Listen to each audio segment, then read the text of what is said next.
I listen it. Where you come from? Peckham, London. Peckham, London.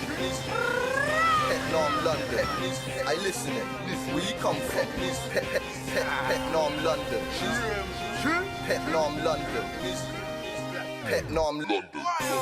Besides family and road, this music things all I... This is Peckham. The kind of shops in your local area and the value of property are all indicators to how wealthy people are nearby. And when areas change quickly, there's usually a reason. And it's to do with the G word, gentrification, when property values go up and high-end retailers move in. And it seems that Peckham could be next. What's intriguing to me, these blue areas... The estate agents Savills have created this map. The bits in red showing areas where house values and wealth have risen. So, areas like Battersea, Bermondsey, Hackney, and even here, Peckham. A lot of the former working class residents of London have simply disappeared as their jobs have gone. And that has been essentially intensified by the increasing attractiveness of London to the international rich as a sort of property safe haven.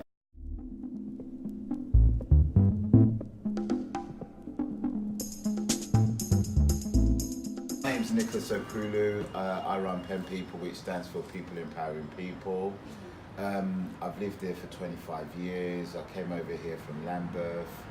I didn't really set up to do this.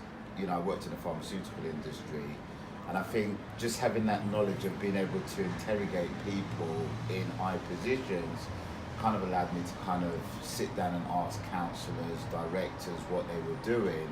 I set up this organisation probably about five, six years ago, and the whole aim was about providing local solutions to local problems. We've done things from running part of the BMX track. We're managing these 3 shops. We used to have a gallery at Peckham Levels. We're just about to put up a building on Old Kent Road. And it's really about working with different people from different classes who would not necessarily have that opportunity. And it's not about us doing it for them, it's about them doing it for themselves. So that's what we're really about. It's about opening doors and creating opportunities that local people can utilise, really. I think for me it's about finding the determination in people to be able to go off and do things that would have a good benefit to the local community. In terms of changes in the area, I think it's been good and bad.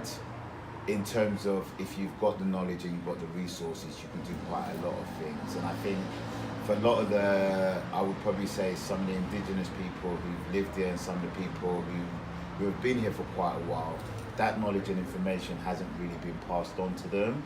So from a gentrification perspective, you see people coming from outside, looking at the opportunities and grabbing it. And I think for us, what we're trying to do is trying to make sure that local people are able to also grab those opportunities, but also have the added bonus of being local to the area and actually understanding the area better than anyone else.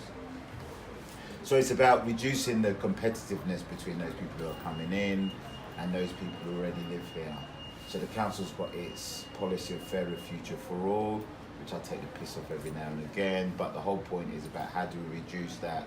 How do we reduce the social and economic inequalities that exist within the area at the moment? So, for example, this area's become top 11 place to live in the world, but it's still got its problems, and people only see what needs to be shown.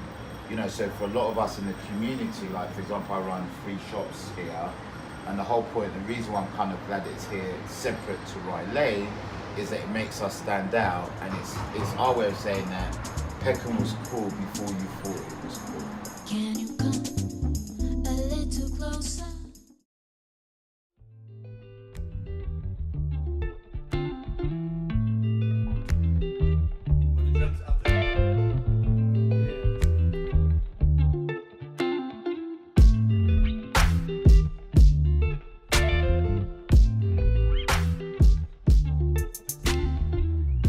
Yeah, so my name's Ben.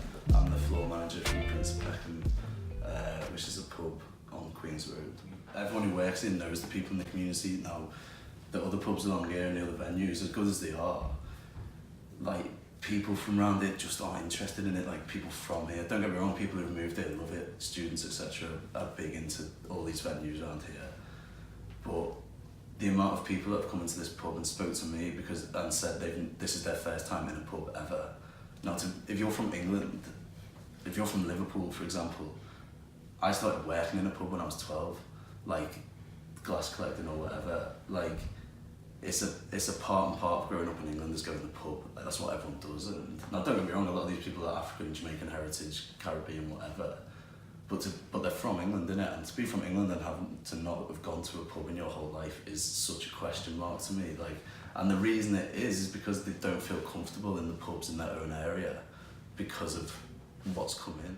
And what we managed to do here was make a pub that, don't get me wrong, we get all sorts of people in here, but our core is locals, and our core is people from South London and people who really never used to go to the pub. Like, they just wouldn't go to the pub on the weekend. Like, it's a lovely thing, like, to be the pub that gives that people, like, you know, a chance to go to the pub. I think that's what it is. Now, gentrification is, depending on your perspective, either a blessing or a curse. And so it is in the South London suburb of Peckham, where plans for a new shopping area have divided opinion. While some welcome the upgrade, a string of Afro-Caribbean hairdressers are less happy, saying they could be driven out of business if they're moved to another area currently occupied by disused garages. Can you feel me wanting something more? Yeah, when I came to this country, it's Peckham, and then it's Peckham, and I find myself here. Some people, they stay a very far place, they have to travel down here because they feel they will be able to get black people to do hair for. I once lived in Manchester, and I live in the outskirts of Manchester. You need to be in a black community to be able to work the kind of work that we're doing.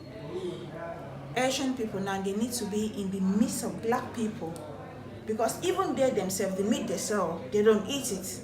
And the white people around, they don't eat this kind of meat. They rather buy fish from Tesco, you know, Asda. Those are the kind of food they eat. So their market is falling as well, and the rent has gone up.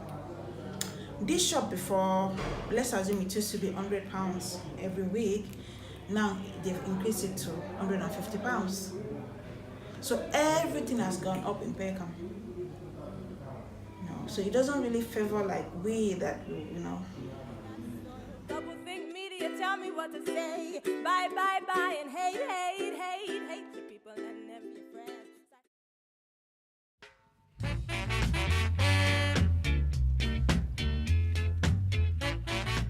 I used to live in Peckham for over 20 odd years. Loved it, really enjoyable, and it's one of those places where it's all community. There are so many different types of people, so many different cultures.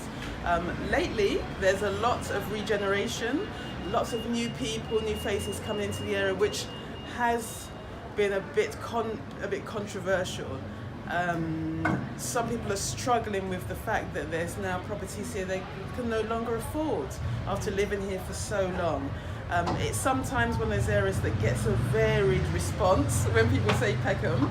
Some people run a mile and don't want to have anything to do with it, but a lot of people love it here. There's so many different cultures, and there's a lot to be proud of in terms of an individual, somebody who lives in Peckham and is just proud of themselves. It's nothing, you know, it is one of those places where you can feel comfortable. You can get all international foods, you can get all different kinds of clothing, different kinds of perspectives.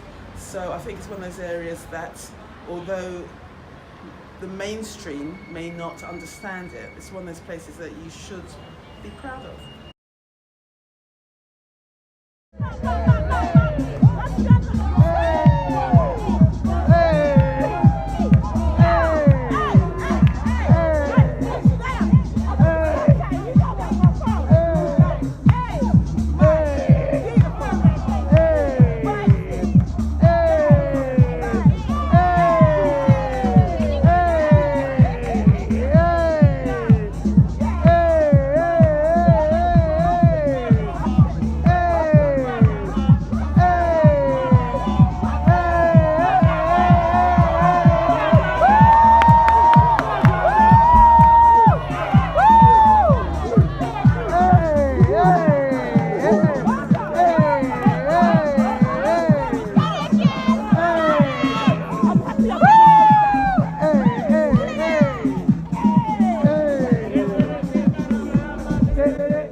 They